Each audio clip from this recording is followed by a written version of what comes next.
जगज्योती महात्मा बसवेश्वर यांच्या 895व्या जयंतीनिमित्त आज जिल्हाभरात विविध कार्यक्रमांचे आयोजन करण्यात आले.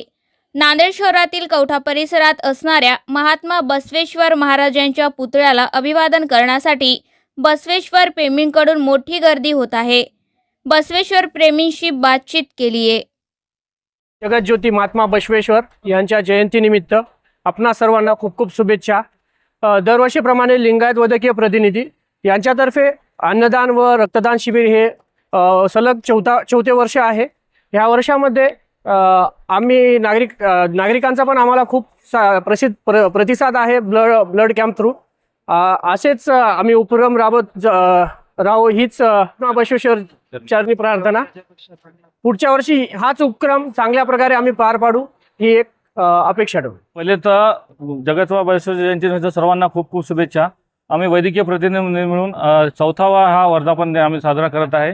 महात्मा जयंती सर्व वैद्यकीय प्रतिनिधी मिळून हे ब्लड कॅम्प आणि अन्नदान कार्यक्रम करत आहे. आत्तापर्यंत आम्ही पहिल्या वर्षी आम्ही 121 आणि यावर्षी आमचं एक टार्गेट आहे 151 ब्लड डोनेशनचं. आत्तापर्यंत नियर अबाउट 71 ब्लड जमा झालेले आहेत आणि तरी अजून लोक येत आहे आणि बसवेश्वर महाराज सर्व जयंती साजरी करत आहे. सर्व सामाजिक उपक्रम सर्व आम्ही मिळून सगळं हे करत आहे. जण मिळून ब्लड डोनेशन करावे आणि महात्मा बसवेश्वरने जे सांगितलेलं आहे की सर्व धर्म सहभाव सर्व लोक एक आहे आणि भेदभाव कोणी करू नये. जगज्योती महात्मा बसवेश्वर महाराज यांच्या जयंतीनिमित्त नांदेड शहरामध्ये विविध प्रकारचे विविध संघटनेकडून विविध उपक्रम राबवले जात आहेत. जसे की आपण बस मोटरसायकल रॅली पण आहे, अन्नदान वाटप होत आहे, वैद्यकीय लिंगायत प्रतिनिधीच्या माध्यमातून भव्य रक्तदान शिबिर आम्ही राबवत आहोत. आणि आमच्या संध्याकाळी 4 वाजता लगेच भव्य असा खिचडी वाटपाचा पण प्रोग्राम आहे. जगज्योती महात्मा बसवेश्वर महाराजांनी 12व्या शतकामध्ये समता नायक जगातली सर्वात पहिली अनुभव मंडपाच्या माध्यमातून संसद उभा केलेली. त्याच्यामधून एक समतेला संदेश दिलेला की हा कुणाचा न म्हणता हा माझाच आणि माझ्यापेक्षा श्रेष्ठ माझ्यापेक्षा मोठं कोणी नाही आणि शिवभक्तापेक्षा मोठं कोणी नाही आणि माझ्यापेक्षा छोटं कोणी नाही असा संदेश जगज्योती महात्मा बसवेश्वर महाराजांनी आपल्या अखंड हिंदुत्वात दिलेला आहे. जयंतीच्या माध्यमातून हेच एक आवाहन करल की कारण का मे महिन्यामध्ये रक्तदान हे थोडा फार कमी असतो आणि खरी गरज ही ब्लड बँकेंना मे महिन्यातच असती. तर अशा या उपक्रम राबत तर आपण खूप मोठा एक सामाजिक संदेश दिला पाहिजे आणि आमच्याकडून सामाजिक संदेश हा जातोच. आज ज्या महापुरुषांनी या भारतभूमीसाठी योगदान दिलं त्यापैकी महात्मा बसवण्णा यांनी सुद्धा आपल्या सामाजिक उपक्रमातून सामाजिक कार्यातून मोठं योगदान या भारत देशाला दिलेलं आहे. त्यामध्ये त्यांनी स्त्री पुरुषामध्ये भेद न करता स्त्री पुरुष समानतेसाठी मोठं क्रांती त्यांनी उभा केलेली आहे. त्याचबरोबर ज्या समाजामध्ये कर्मकांड यज्ञ होम हवन या माध्यमातून समाजाला कुठंतरी रसातळाने नेण्याचा काही लोकांनी प्रयत्न केलेला होता. हे जे काही अशा वाईट परंपरा आहेत ते वाईट परंपरा नष्ट करून त्यांनी एक समाजाला एक चांगली दिशा देण्याचं काम त्या काळामध्ये महात्मा बसवेश्वरांनी केलेलं आहे. त्यांनी अनुभव मंडपाच्या माध्यमातून या देशाला एक सामाजिक सलोखा सामाजिक विचार ते राजकीय असेल सामाजिक असेल धार्मिक असेल ते सर्वत्र लोक एकत्र येऊन आपल्या सोयीसाठी या देशाच्या उन्नतीसाठी समाजाच्या उन्नतीसाठी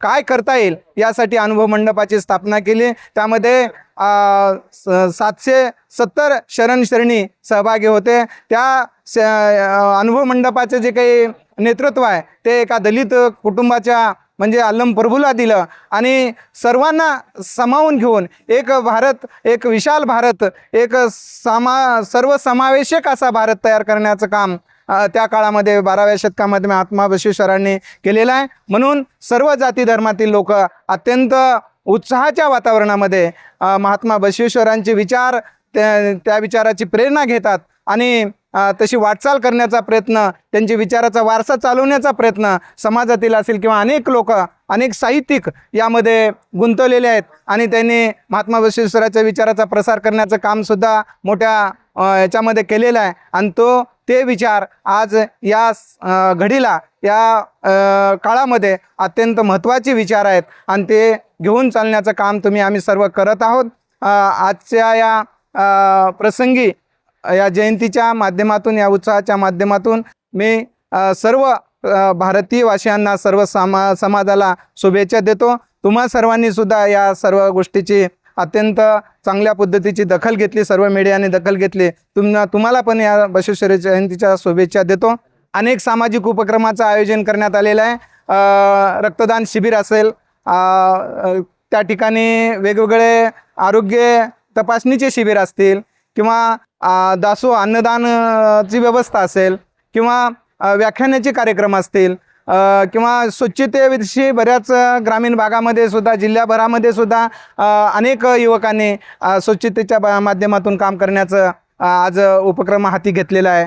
अशा वेगवेगळ्या माध्यमातून ही जयंती नुसते डीजेच्या तालावर न हे करता अनेक सामाजिक उपक्रम राबवून साहित्याचं, अनेक ठिकाणी साहित्याचं वाटप करण्याचं आलेलं आहे. काही पुस्तकं वाटप करतात. महात्मा बसवेश्वरांच्या विचाराचेच नाहीत, तर ज्यांनी सामाजिक क्रांती केली अशा सर्वांच्या साहित्याचे वाटपसुद्धा काही माध्यमातून केलं जातं. अशा वेगवेगळ्या माध्यमातून ही जयंती साजरी केली जात आहे. नांदेड जिल्ह्यातील तथा भारतभूमीतील सर्व नागरिकांना जगज्योती, आद्य समाजसुधारक, क्रांतीसूर्य, समता नायक महात्मा बसवेश्वर यांच्या 895व्या जयंतीनिमित्त मी सर्वप्रथम मनपूर्वक शुभेच्छा देतो.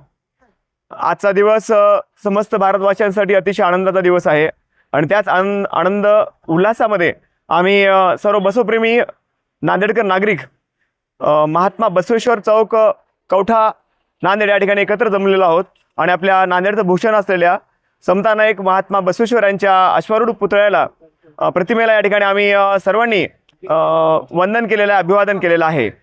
आणि आज संपूर्ण नांदेड जिल्ह्यामध्ये महात्मा बसवेश्वर यांच्या समस्त भक्तांच्या, बसवप्रेमींच्या वतीनं अनेक सामाजिक उपक्रमांचं महाराजांच्या जयंतीनिमित्त आयोजन करण्यात आलेलं आहे. ज्यामध्ये रक्तदान शिबिर असतील, आरोग्य तपासणी शिबिर असतील, अन्नदान वाटप असेल, किंवा इतर अनेक शैक्षणिक साहित्याचं वाटप आहे, रक्तदानाचे शिबिर आहेत आणि असे अनेक विविध उपक्रम या ठिकाणी आज महात्मा बसवेश्वर यांच्या जयंतीनिमित्त आयोजित करण्यात आलेले आहेत. महात्मा बसवेश्वर यांनी 12व्या शतकामध्ये संपूर्ण जगाला शांतीचा, समतेचा, जातीभेद निर्मूलनाचा, स्त्री पुरुष समानतेचा, एका पवित्र लोकशाहीचा आणि श्रमप्रतिष्ठेचा संदेश दिला. त्यांनी कायकवे कैलास म्हणजेच कर्म हाच ईश्वर आहे. आणि ते बिजल येथे बसव कल्याण येथे बिजल राजाच्या दरबारामध्ये महामंत्री, प्रधानमंत्री असताना त्यांनी एक विधान केलं होतं की बाबा, मी प्रधानमंत्री या पदावर असताना मी केलेलं काम आणि आमचा अनुयायी असलेल्या चांभार समाजातील आमच्या कार्यकर्त्यांनी केलेलं काम हे सर्व समान आहे. म्हणजे व्यक्तीचं महत्त्व हे त्याच्या जातीवरून किंवा जन्मावरून नसून त्याचं महत्त्व त्याच्या कार्यावरून आणि आचरणावरून आहे. हा महान संदेश 800 वर्षापूर्वी देण्याचं महान कार्य महात्मा बसवेश्वरांनी केलेलं आहे. महात्मा बसवेश्वरांचं कार्य आज जगभरापर्यंत सर्व माध्यमातून पोहोचलेलं आहे. आपल्या संपूर्ण समाजाला सुद्धा महात्मा बसवांच्या दाखवलेल्या कार्यावर आपल्याला वाटचाल करणं हे सर्वांच्या हिताचं राहील. त्यांनी सर्वप्रथम जगामध्ये संसदीय लोकशाहीची स्थापना केली आणि अनुभव मंडपामध्ये 770 अनुयायांना त्यांनी सोबत घेऊन, ज्यामध्ये काश्मीरचा राजा सुद्धा अनुयायी होता, अफगाणिस्तानमधून आलेले रमेश देव हे सुद्धा त्या ठिकाणी अनुयायी होते, जे कुडल संगम या ठिकाणच्या बसव कल्याणच्या अनुभव मंडपामध्ये सहभागी होते. त्या अनुभव मंडपाची जी प्रतिकृती तयार केली, ज्याचे आलम प्रभू अध्यक्ष होते आणि महिलांचे प्रतिनिधी म्हणून त्या ठिकाणी अक्का महादेवी आणि इतर अनेक महिला होत्या. तर सर्व जाती धर्मांना सोबत घेऊन सामाजिक पुनर्रचना करण्याची, सामाजिक विषमता दूर करण्याचा, जातीभेद, वर्णभेद, भाषाभेद दूर करण्याचा जो महान प्रयत्न महात्मा बसवेश्वरांनी केला, तो प्रयत्न एक ऐतिहासिक प्रयत्न होता. मानवजातीसाठी ती महान अशी क्रांती होती. या महान समाज सुधारकाला, या महान क्रांतिकारकांना, या सामाजिक परिवर्तनाच्या या प्रणेत्याला, या युगप्रवर्तक महात्मा बसवेश्वरांना आम्ही सर्व बसवप्रेमी नांदेडकर आणि संपूर्ण आमचे शिक्षक परिवार या ठिकाणी विनम्र अभिवादन करतो. या ठिकाणी आमचे शिक्षक सेनेचे जिल्हाध्यक्ष आदरणीय संतोषजी आमुलगेकर सर, आदरणीय शिक्षक सेनेचे जिल्हा सचिव श्री रवींद्र बंडेवार सर, आमचे शिक्षक नेते आदरणीय विजयजी इंदुरकर सर आणि नांदेड जिल्ह्यातील समस्त शिक्षक संघटनांच्या वतीनं आणि सर्व बसवप्रेमींच्या वतीनं महात्मा बसवेश्वर यांच्या चरणी विनम्र अभिवादन करून तुम्हा सर्वांना, समस्त भारतवासियांना, नव्हे तर विश्वासियांना समता नायक महात्मा बसवेश्वर जयंतीच्या मनपूर्वक शुभेच्छा.